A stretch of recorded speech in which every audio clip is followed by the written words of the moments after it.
Water bath method जो होता है ये हमारे पास इरेगुलर शेप्स को कर रहा होता है ट्रीट, जैसे एंकल हो गया और फुट हो गया। वाटर बाथ मेथड में क्या होता है कि हम लोग क्या कर रहे होते हैं, एक कोई भी कंटेनर ले लेते हैं, उसमें वाटर फिल कर देते हैं, देन उसके बाद ट्रांसड्यूसर का हेड वहाँ पे प्लेस कर देते हैं। ट्रांसड्यूसर के हेड को 1 centimetre away from the patient body रखते हैं और फिर उसको अप्लाई करते हैं सर्कुलर मोशन में, और वो जो है हीट जनरेट हो रही होती है। देन उसके बाद वाटर बैग मेथड आ जाता है। वाटर बैग मेथड में 3 लेयर होती है, एक हेड आता है, एक वाटर बैग आता है, ठीक है। हेड और वाटर बैग के दरम्यान कपलिंग मीडियम है और नीचे स्किन है, ठीक हो गया। इसमें ये कहता है another method of applying ultrasound therapy और irregular surface which can be conveniently placed by water bath and it treated by the plastic और रबर बैग। प्लास्टिक और रबर बैग आपने देख लिया डायग्राम में भी, वो फिल हुआ है वाटर से, ठीक है, और वो वाटर कुशन के तौर पे एक्ट कर रहा है हेड और स्किन के दरम्यान। रबर बैग को आपने फिल कर दिया डीगैसेस वाटर से, विजिबल एयर बबल जो है वो स्क्वीज आउट हो रहे हैं, ठीक है, बैग से आप देख सकते हैं। कपलिंग मीडिया आपने प्लेस कर दिया रबर बैग और स्किन के दरम्यान। बैग को प्लेस किया रेगुलर सरफेस पे, ठीक है, पेशेंट की बॉडी पे। ट्रीटमेंट हेड को आपने फॉर्मली ऑन द बैग किया, लेयर ऑफ वाटर से 1 सेंटीमीटर अवे और थिकंड है। इन्वेटरली सम बबल जो होंगे वो इंपॉर्टेंटली इंश्योर कर रहे होंगे कि बैग के रीजन में ट्रांसमिट हो रहे। ट्रीटमेंट हेड को मूव किया सरफेस के ऊपर और इससे जो है वो डीप हीट प्रोवाइड कर रहा है। देन उसके बाद डोजेज आ जाती है कि साइज़ कितना है ट्रीटमेंट एरिया का, डेप्थ कितनी है लेगिन की और नेचर क्या है। देन उसके बाद पैरामीटर्स आता है कि मोड, फ्रीक्वेंसी, इंटेंसिटी, ड्यूरेशन क्या है। देन उसके बाद ऑब्जॉर्प्शन कितनी हुई है कपलिंग मीडिया की, एंट्यूशन क्या है, रिफ्रैक्शन क्या है। मोड कॉन्टीन्यूस पल्स दी है, फ्रीक्वेंसी 3 मेगाहर्ट्ज़ दे दी। इंटेंसिटी जो होते हैं वो हमारे पास intensity according to nature of lesion होता है, एक्यूट, इमीडिएट, पोस्ट ट्रॉमेटिक के लिए भी। ड्यूरेशन जो होती है अमाउंट डिपेंड कर रही होती है कि इंटेंसिटी और ड्यूरेशन की क्या है। साइज़ ऑफ एरिया के ऊपर भी डिपेंड कर रही थी। 1 से 2 मिनट के लिए हम सेंटीमीटर दे रहे होते हैं, मिनिमम 1-2 मिनट देते हैं, मैक्सिमम 8 मिनट दे सकते हैं, एवरेज 5 मिनट दे रहे होते हैं। फॉर क्रॉनिक लॉन्गर टाइम के लिए दे सकते हैं। एक्यूट इन्फ्लेमेशन या एक्यूट लेगियन है तो आप थोड़े वक्त के लिए दे सकते हैं। डोजेज जो हमारे पास लो डोज आ रही होती है, फुल फेलियर केस आ रहा होता है जिसमें हम इतने सेंटीमीटर इतने टाइम के लिए दे रहे होते हैं। फिर उसके बाद aggregation of symptom is not usually a bad sign as it indicate repair process taking place. Aggregation हो रही हो सिम्टम्स की तो आपको पता लग जाएगा कि भाई रिपेयरिंग हो रही है। बहुत टाइम एंड इंटेंसिटी को आपने इंडिकेट करना है ट्रीटमेंट में। देन उसके बाद डोजेज ऑफ क्रॉनिक कंडीशन में ट्रीट कर रहे होते हैं, पल्स और कॉन्टिन्यूशन मोड दोनों दे रहे होते हैं। मैक्सिमम इंटेंसिटी अल्ट्रासाउंड की जो हम यूज़ कर रहे होते हैं वो वार्मथ प्रोवाइड कर रही होती है, ठीक है, मैक्सिमम इंटेंसिटी यूज़ कर रहे होते हैं और ये यूजुअली अकर हो रहा है 2 सेंटीमीटर। लो डोज दे रहे होते हैं, इंटेंसिटी इतनी रख के 4 मिनट्स के लिए। यहाँ पे क्या है, इम्प्रूवमेंट अकर हो रही होती है, ट्रीटमेंट को रिपीट कर रहे थे। No improvement occur, dose is increases. Maximum dose of ultrasound जो होती है वो 2 सेंटीमीटर हम दे रहे होते हैं 8 मिनट के लिए। और इसके बाद क्या है कि हमारे पास if no improvement occur 6 sittings ultrasound treatment be discontinuous. अगर कोई इम्प्रूवमेंट नहीं हुई तो 6 सिटिंग के बाद हम इसको रिमूव कर देते हैं। रीसेंट इंजरी एक्यूट कंडीशन हुई है, ठीक है, क्रॉनिक कंडीशन में ऑल्टरनेटेड डे में। फिजियोलॉजिकल इफेक्ट ऑफ अल्ट्रासाउंड आ जाता है हमारे पास। अल्ट्रासाउंड के थर्मल इफेक्ट क्या आ रहे होते हैं, अब्जॉर्प्शन हो रही होती है टिश्यू में, प्रोटीन अब्जॉर्ब होंगे ultrasound more effectively, therefore much more heat provide कर रहा है इसमें, ठीक है। देन उसके बाद हमारे पास आ जाता है नंबर ऑफ टाइम, कितने ट्रीटमेंट आप हेड को पास करें over the surface. Efficiency circulation कैसी, कॉन्टीन्यूसली अल्ट्रासाउंड हीट डेवलप कर रहा है डायरेक्टली। पल्स अल्ट्रासाउंड कितनी टाइम के लिए आप दे रहे हो, ठीक है। रिफ्लेक्शन ऑफ अल्ट्रासाउंड टिश्यू में हो रही होती है, वही है कि कॉन्सेंट्रेटेड हीट हुई तो वहाँ पे इंसिडेंट रे आई तो रिफ्लेक्टेड होगी। और ये क्या हमारे पास पेरिस्ट्रम बोन है हमारे पास, ठीक है। स्पेसिफिक एरिया को करें। यूज़ ऑफ थर्मल इफेक्ट का क्या होता है, लोकल राइज होता है टेम्परेचर में जिसकी वजह से हीलिंग का प्रोसेस जो होता है वो ज़्यादा एक्सिलरेट होता है, ठीक है, कोलेजन इंक्रीज होगा जैसे टेम्परेचर राइज होगा। स्ट्रेचिंग ऑफ स्कार मिलेगा, adhesion easily following ultrasound. Thermal effect जो होगा वो पेन को रिड्यूस करेगा। Past में ultrasound wave was classified as a heat treatment, but recent work has shown that there are many non-thermal effect of ultrasound which may be used in the treatment associated one another। पहले हम यही सोचते थे कि बस ये heat provide करता है लेकिन ये ट्रीटमेंट के लिए अच्छा होता है। फिर इसके बाद कैविटेशन आ रही होती है, oscillatory activity, highly compressed bodies within the tissue such as gas और वेपर फिल्ड वॉइड्स। कैविटीज में भी स्टेबल और अनस्टेबल द कैविएशन, ठीक हो गया। स्टेबल कैविएशन और अनस्टेबल कैविएशन आ जाती है।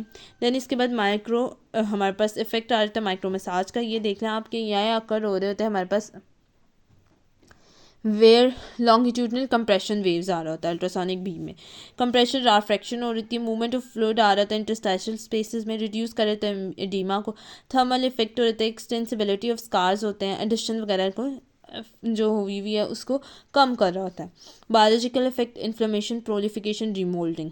अल्ट्रासाउंड प्रॉबेबली इंक्रीज़ कर रही होती है हमारे पास लाइजोसोम्स मेम्ब्रेन, जो इन्हांस करी है हमारे पास एंजाइम को रिलीज़ करी है, इन्फ्लेमेशन हुई हुई है ना, ये एंजाइम जो हो गई ये क्लियर करेंगे डेब्रीज को नेक्स्ट स्टेप और नेक्स्ट स्टेज में। प्रोलिफिकेशन क्या, फिब्रोब्लास्ट मायोब्लास्ट जो हमने बेसिक कॉन्सेप्ट पैथोलॉजी में पढ़ा हुआ है वो मूव करेंगे, जिसकी वजह से कैल्शियम आयन जो है वो उसकी तरफ मूव करेंगे जब हम अल्ट्रासाउंड अप्लाई कर रहे होंगे। जैसे मोबिलिटी इंक्रीज हुई, मूवमेंट हुई एरिया की, तो रिपेयरिंग होने लगी। फिब्रोब्लास्ट स्टिमुलेट हुए, इसने कोलेजन फाइबर को किया, स्कार को, रीमोल्डिंग होगी अल्ट्रासाउंड में। इंक्रीज हुई टेंसाइल स्ट्रेंथ इंक्रीज हुई, स्कार की फॉर्मेशन, वहाँ पे स्कार आपको मिलेगा, वहाँ पे इलास्टिसिटी और की स्ट्रेंथ होंगी। थेरेप्यूटिक यूज़ ऑफ अल्ट्रासाउंड जो होता है ये ऑफ्टन यूज़ हो रहा था soft tissue injury, mechanical effect, remove कर रहा था ट्रॉमेटिक एक्सुडेट, रिड्यूस कर रहा था डिशन फॉर्मेशन, हीट प्रोड्यूस हो रही थी अल्ट्रासाउंड लार्ज एरिया में, रिड्यूस कर रहा था पेन गेट मैकेनिज्म को, एक्सिलरेट करता है प्रोटीन स्टोमिनेट और स्टोमिनेट कर रहा था रेट ऑफ रिपेयर और डैमेज टिश्यू को, ठीक है गया। देन उसके बाद हमारे पास आता है स्कार टिश्यू।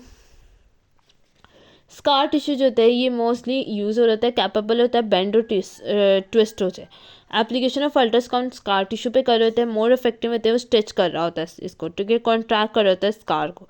जब स्कार कॉन्ट्रैक्ट होता है ना तो यहाँ पे अंडरलाइन स्ट्रक्चर जो है वो भी हिल जाते हैं और वो भी हीट प्रोड्यूस होने की वजह से अपनी गेन कर देते हैं normal condition. Chronic indolent edema mechanically effect कर रहा था अल्ट्रासाउंड को, क्रॉनिक एडीमा हुआ। Edema is accumulation of a fluid, ये किसी भी बॉडी के जिसे अक्सर औकात कहते हैं सूज गए, उसमें भी अल्ट्रासाउंड हम यूज़ कर रहे होते हैं ट्रीटमेंट में, वो ब्रेक कर रहा होता है डिशंस को, adjacent structure. Varicose ulcer, varicose vein most commonly old age में ये हो रहा होता है और डायबिटिक के पेशेंट में, तो उसमें भी हम अल्ट्रासाउंड मोस्ट इफेक्टिवली प्रमोट कर रहा था, हीलिंग कर रहा था वारकोसा अल्सर्स की, प्रेशर सोरनेस की वजह से जो आ रहे होते हैं उसमें। देन इसके बाद ब्लड फ्लो इफेक्ट कर रहा है अल्ट्रासाउंड, ब्लड फ्लो हो रहा है, डोज 1 to 5 मिनट्स दे रहे थे। बोन इंजरी जो होते हैं फर्स्ट और सेकेंड वीक में आ रही थी, बोन इंजरी क्रीज कर रहा था बोन यूनियन, अनस्टेबल फ्रैक्चर्स आ रहे होते हैं, तो वहाँ पे फेजेस ऑफ कार्टिलेज प्रोलेशन आ रही होती है, प्रोलेशन कार्टिलेज की आ रही होती है, डिक्रीज होती है बोन की न्यूट्रिशंस। प्लांटर फार्ट्स जो आ रहे होते हैं वहाँ पे भी ओकेजनली भी यूज़ कर रहे होते हैं, एथलेटिक पॉपुलेशन में मोस्ट कॉमनली आ रहा होता है, वेट बेरिंग एरिया में, जैसे फीट में होगा, कोई भी वायरस या माइक्रो ट्रॉमा आ जाता है ना तो वहाँ पे प्लांटर वार्ट्स आ रहे होते हैं। तो ये लेगिन जो होती है ये थ्रोम्बोसाइट कैपिलरीज होता है, whitish colour soft core cover कर रहा होता है इसे, और ये मोर कन्वीनियंटली टेक्निक होती है कि हम इसमें अल्ट्रासाउंड अप्लाई कर रहे होते हैं और ये इफेक्टिवली पेनलेस मेथड होता है। फिर इससे प्लेसबो इफेक्ट आ रहा होता है, फिजियोलॉजिकल इफेक्ट में अल्ट्रासाउंड में discuss in detail, significant therapeutic psychological effect भी हमें मिल रहा है। प्लेसबो इफेक्ट ये है कि अब हमें साइकोलॉजिकल भी शांति मिल रही होती है कि भाई हमारे पर कुछ अप्लाई हो रहा है। डेंजर ये हो रहा था कि ज़्यादा अप्लाई करने से बर्न आ रहा होता है अल्ट्रासाउंड, बर्न की वजह क्या है कि एक्सेस हीट अकोमोलेट हुई टिश्यू में और eventually lead to the burn होगी। कैविटेशन आ रही होती है, स्पेशली हमारे पास कैविटेशन आ रही होती है, अनस्टेबल कैविटेशन जो हो रही होती है, ठीक है। ओवरडोज भी अक्सर औकात दे देते हैं कि थोड़ी देर के लिए देना था, ज़्यादा देर के लिए अप्लाई कर दिया। डेंजर ऑफ इक्विपमेंट आ रहा होता है, यहाँ पे हेड के जो ट्रीटमेंट हेड है वो उसके ऊपर एयर बबल बने हुए हैं, जैसे स्विच ऑन किया रिफ्लेक्शन हुई बीम की back to the treatment head, जिसकी वजह से जो है वो क्रिस्टल डैमेज हुआ। कॉन्ट्रा इंडिकेशन में वास्कुलर कंडीशंस आ रहे थे, थ्रोम्बोफिलेटिक क्या आ गया, ठीक है, और इंसोइशंस आ गई, ठीक है, ये आ रहे होते हैं, इसमें हम जो है वो नहीं अप्लाई कर रहे होते हैं, ठीक है। और स्पेस ऑक्यूपाइंग लेयन जो होते हैं एसओसी उसमें भी नहीं अप्लाई कर रहे होते हैं, ठीक है। कैंसर में भी नहीं अप्लाई कर रहे होते, प्रेगनेंसी में भी ज़्यादा नहीं अल्ट्रासाउंड करवानी चाहिए, ठीक है। फ्रैक्चर एरिया हुआ वहाँ पे भी नहीं कर रहे होते हैं, साइलेंट फैक्टर्स में भी नहीं अप्लाई कर रहे होते। ओल्ड एज में साइलेंट फ्रैक्चर जो होता है वो मोस्ट कॉमनली आता है और ये क्लिनिकल में भी होता है कि साइलेंट फ्रैक्चर ये होता है कि पेशेंट की वो मेटाटार्सल सेकंड मेटाटार्सल फिट की टूटी हुई थी, उधर अल्ट्रासाउंड अप्लाई किया तो इतनी स्वेलिंग की वजह से इतनी उसने चीखें मारना शुरू कर दी। तो जब उससे मैंने कहा कि एक्सरे करवाएं तो हमें पता लगा कि वहाँ पर बोन जो है वो ब्रेक हुई हुई है, सेकेंड मेटाटार्सल और हेयर लाइक फ्रैक्चर था, इतना था कि आप अप्लाई नहीं कर सकते अल्ट्रासाउंड, ठीक है। बोनी प्रोमिनेंस पे तो बिल्कुल भी नहीं करते। एक्यूज स्पेसिस आ गया, मतलब इन्फेक्शन हुआ, वहाँ पे भी आप अप्लाई ना करें।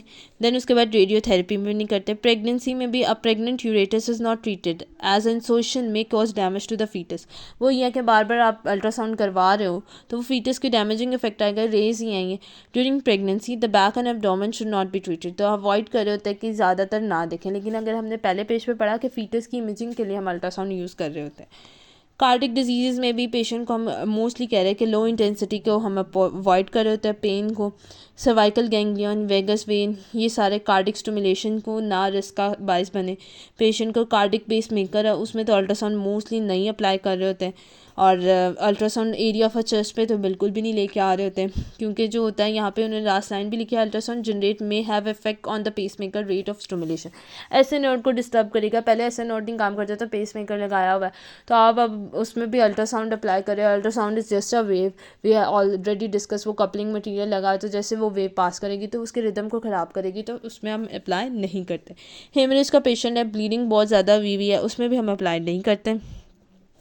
देन उसके बाद इस्कीमिक टिश्यू हुआ, मतलब ऑक्सीजन की कमी पहले गया, और तो अल्ट्रासाउंड आप उस पर अप्लाई ना करें। नर्वस सिस्टम का मसला आया हुआ तब भी नहीं कर रहे थे। स्पेशलाइज टिश्यू में भी कर रहे थे। मेटल इम्प्लांट हुए हुए हैं, ठीक है, तो तब भी नहीं हम कर रहे होते, ठीक है, वो क्योंकि वो बहुत एनर्जी होगी, रिदम में डिस्टर्बेंस आएगी वेव्स की।